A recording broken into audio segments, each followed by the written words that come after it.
మళ్ళీ రేపు 2024లో అధికారంలోకి వచ్చి మరలా ఈ విధంగానే ఎస్సీ ఎస్టీలను కొట్టి చంపేసి ఎస్సీ ఎస్టీల నిధులన్నీ డైవర్ట్ చేసేసి ఎస్సీ ఎస్టీలకి ఏ విధమైన సంక్షేమ కార్యక్రమాలు ఇవ్వకుండా ఎస్సీ ఎస్టీలకి ఏదో ఒక పదవి పడేసేసి మళ్ళీ వాళ్ళని మేతావుల్లాగా చేసేసుకుందామని మళ్ళీ మీరు ఆలోచిస్తారు.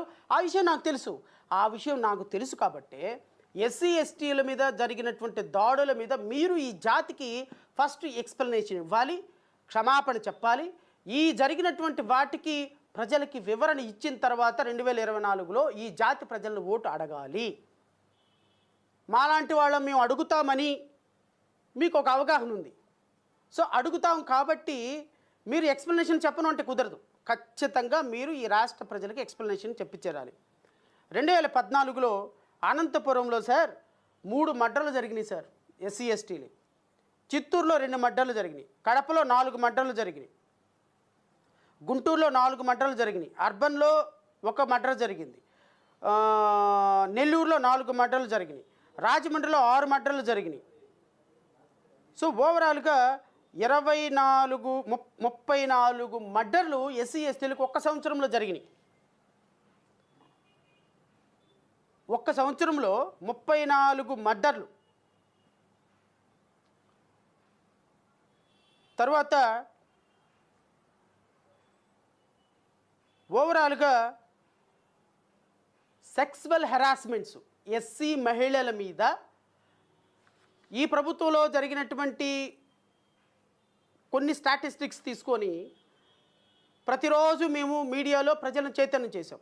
నేనేమి దానిలో నుంచి వెనక్కి వెళ్ళటంలా ప్రజలను చైతన్యం చేయటంలో నా పాత్ర నేను పోషించాను. ప్రజల్ని 100% చైతన్యం చేస్తున్నాను. ప్రజలకి వాస్తవాలు చెప్పే ప్రయత్నం చేస్తున్నాను. కానీ మీ ప్రభుత్వంలో ఒక సంవత్సరంలో 83 మంది మహిళలు చనిపోయినారు. Sexual harassment, prevention of atrocities by women's. ఈ 83 మంది మహిళలకి సమాధానం ఎవరు చెప్తారు? ఒక్క సంవత్సరంలో చనిపోయిన మహిళలకి. ఇవన్నీ మీ ప్రభుత్వ లెక్కలే, నా సొంత లెక్కల కాకి లెక్కలైతే ఏం కాదు.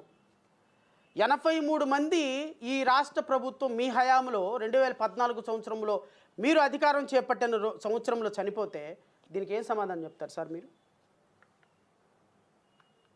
దీనికి ఏం సమాధానం చెప్తారు?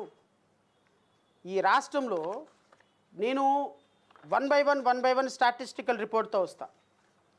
ఈ రాష్ట్రం మొత్తంలో 2014 సంవత్సరంలో సోదరులారా దళిత బిడ్డల మీద జరిగినటువంటి దుర్మార్గకరమైనటువంటి అమానవీయమైనటువంటి చర్యలు మొత్తం 1694 ఇన్సిడెంట్స్ ఈ రాష్ట్రంలో ఈ గత ప్రభుత్వంలో 2014 సంవత్సరంలో ఒక్క సంవత్సరంలో జరిగినాయి.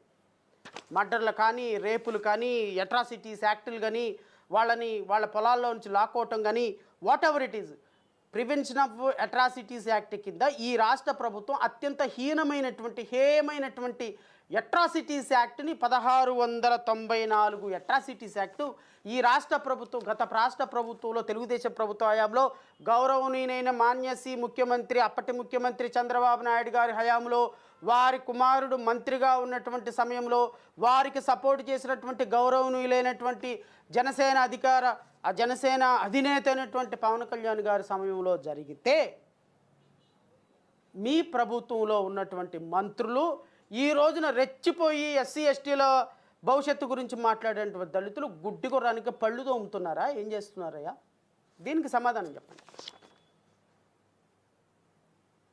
మీరు ఈ రాష్ట్ర ప్రజలకు ఏం భరోసా ఇస్తారో చెప్పండి. రేపు ఓటు అడిగేటప్పుడు మీకు ఏ స్థాయి ఉందో చెప్పండి. 2016 సంవత్సరం 2016 ఇంతకుముందు 2014 అయింది, 2016కు వస్తున్నా, 15 కూడా వస్తా. 2015వ సంవత్సరంలో ఎస్సీస్ మీద జరిగినటువంటి దాడులు, మర్డర్లు, కేవలం మర్డర్లు మాత్రమే 25 మర్డర్లు ఒక్క సంవత్సరంలో. ఇందాక మీకు చెప్పినట్టు 34 మర్డర్లు ఇందాక ఒక్క సంవత్సరంలో 35 మర్డర్లు ఒక్క సంవత్సరంలో జరిగితే 2016 సంవత్సరంలో పాప తగ్గించారు, 25 మర్డర్లే జరిగినాయి. 25 మర్డర్లు జరిగినాయి. ఓవరాల్గా టోటల్గా ఎస్సీ ఎస్టీల మీద జరిగినటువంటి దాడులు 2335 దాడులు.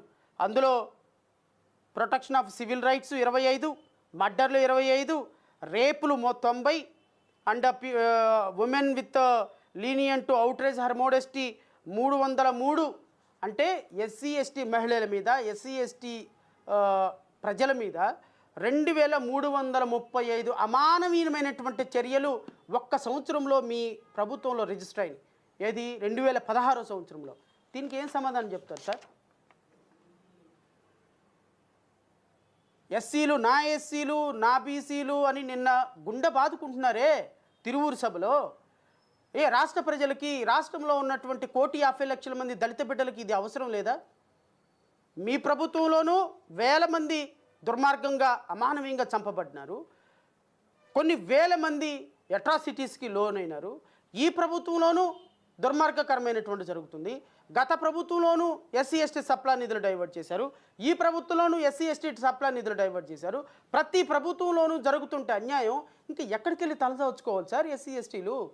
మళ్ళీ సిగ్గు లేకుండా 2024లో ఎస్సీ ఎస్టీలందరూ మాకు ఓటేయండి, బీసీలందరూ మాకు ఓటేయండి, క్రిస్టియన్స్ అందరూ మాకు ఓటేయండి, మేమందరం తీసుకుని వెళ్ళిపోయి ఓట్లు మొత్తాన్ని బీజేపీకి తాకట్టు పెట్టేస్తాం, మేము ఈ రాష్ట్రాన్ని అద్భుతంగా డెవలప్ చేస్తాం, ఈ రాష్ట్రంలో మేము మాకంటే కూడా గొప్పగా డెవలప్ చేసేవాళ్ళు లేరు అని చెప్పేసి 3 పిల్లలను కానివ్వండి, 4 పిల్లలు కానీ సిగ్గు లేకుండా ఇంకా ఉపమానాలు చెప్తున్నారు మీరు. ఇంకా ఎక్కడుంది సార్ మీకు ఆ స్థాయి? ఎక్కడుంది? మీరు 2014 నుంచి 2019 వరకు ఈ రాష్ట్రాన్ని సర్వనాశనం చేసి ప్రజల మన్ననలను కోల్పోయి, ప్రజల్లో ఒక లీడర్షిప్ కోల్పోయి, రాష్ట్ర ప్రభుత్వం మొత్తం చచ్చిపోయింది అన్నంత, ఒక పార్టీయే చచ్చిపోయింది అన్నట్టుగా మీరు ప్రభుత్వం మొత్తాన్ని మూసేసి హైదరాబాద్ పారిపోయి తగుదనమ్మా అని 3-4 సంవత్సరాల తర్వాత ఈ రాష్ట్ర ప్రభుత్వంలోకి వచ్చి ఈరోజు పాపం ఆ పార్టీలో టికెట్లు రాని వాళ్ళందరినీ కూడా మీ పార్టీలో జాయిన్ చేసేసుకొని తెలుగుదేశం ప్రభుత్వం అద్భుతంగా వెలిగిపోతుంది అని చెప్పి మాట్లాడుతుంటే రాష్ట్ర ప్రజలు ఏం సమాధానం చెప్పాలో అర్థం కాని పరిస్థితుల్లో ఉన్నారు. నేను రాష్ట్ర ప్రజలందరినీ కూడా మీ ద్వారా ఒకటే కోరుతున్నా, ఈ విధమైనటువంటి మ్యానిపులేషన్, వాళ్ళ దగ్గర డబ్బు ఉంది, 70-80 లక్షల మంది ఏదో కార్యకర్తలు ఉన్నారు, నేను కాదనటంలా. డబ్బు, కార్యకర్తలు ఉన్న ఒకటే క్వాలిఫికేషన్ కారణంగా మనం ఒక్కసారి వీళ్ళకి అధికారం ఇస్తే 2014 నుంచి 19 వరకు రాష్ట్రాన్ని సర్వనాశనం చేసినటువంటి ఈ ప్రభుత్వం, తెలుగుదేశం జనసేన అలయన్స్ తోటి వచ్చినటువంటి ప్రభుత్వం, మరలా 2024లో ఓటు అడగటానికి వస్తే విఘ్నులైనటువంటి ప్రజలు ఎలా ఓటు వేస్తారు ఒకసారి ఆలోచించమని అడుగుతాను. నేను వైఎస్ఆర్సీపీకి ఓటేస్తారా, తెలుగుదేశానికి ఓటేస్తారా, జనసేనకు ఓటేస్తారా నేను అడగటంలా. వైఎస్ఆర్సీపీకి ఎందుకు ఓటేస్తారు ఆలోచించుకోండి. తెలుగుదేశం జనసేన ప్రభుత్వానికి ఎందుకు ఓటేస్తారు ఆలోచించుకోండి. కొత్తగా వస్తున్నటువంటి మా పార్టీకి ఎందుకు ఓటేస్తారు ఆలోచించుకోండి. ఈ 3 ఆలోచించుకొని రాష్ట్ర ప్రజలు ఒక నిర్ణయం తీసుకోండి. అంటే నువ్వు తంతే నేను తంతే నువ్వు, పెనంలో నుంచి మీద పొయ్యి, పొయ్యిలో నుంచి మీద పెనం, ఎక్కడ క్యాలిక్యులేషన్ అండి ఇది? ఒకసారి చదువుకున్న యువత ఆలోచించండి. రిటైర్డ్ అయిపోయి ఈ సమాజం బాగుండాలి, ఈ సమాజం చాలా గొప్పగా ఉండాలి అని ఆలోచించేటువంటి ఉపాధ్యాయులు ఆలోచించండి. ఇంట్లో వంట చేసుకొని పిల్లలకి వంట చేసి పెట్టేటువంటి ఒక సాధారణమైన గృహిణి ఈ రోజున 3,000 రూపాయలతో ఇల్లు గడిచేటువంటి రోజు నుంచి ఈరోజు 10,000 రూపాయలు వచ్చిన సగానికి సగం సరుకులు తెచ్చుకోలేని, ధరల పెరుగుదలతో ఇబ్బంది పడుతున్నటువంటి సాధారణ మహిళ ఆలోచించండి. డిగ్రీ చదివి, బీటెక్ చదివి, ఎంబీఏ చదివి ఉద్యోగాలు లేకుండా 5,000కి 10,000కి వాలంటీర్ ఉద్యోగం చేసుకుని చిన్న చిన్న ఉద్యోగాలు చేసుకునేటువంటి యువత ఆలోచించండి. ఒక ఇలాగ జుట్టు అనేసి పైనుంచి 10 మందిని కొట్టేసి పాటలు పాడేసేసి ఏదో 4 స్టెప్పులు వేసేసి మరలా ప్యాకప్ అనిన తర్వాత వెళ్ళిపోయేటువంటి సినిమా స్టార్స్కి ఓటేస్తామా? లేకపోతే తన జైల్లో పెట్టాడని ఈ రాష్ట్ర ప్రజల కోసం అబ్బో అని గుండెలు బాదుకొని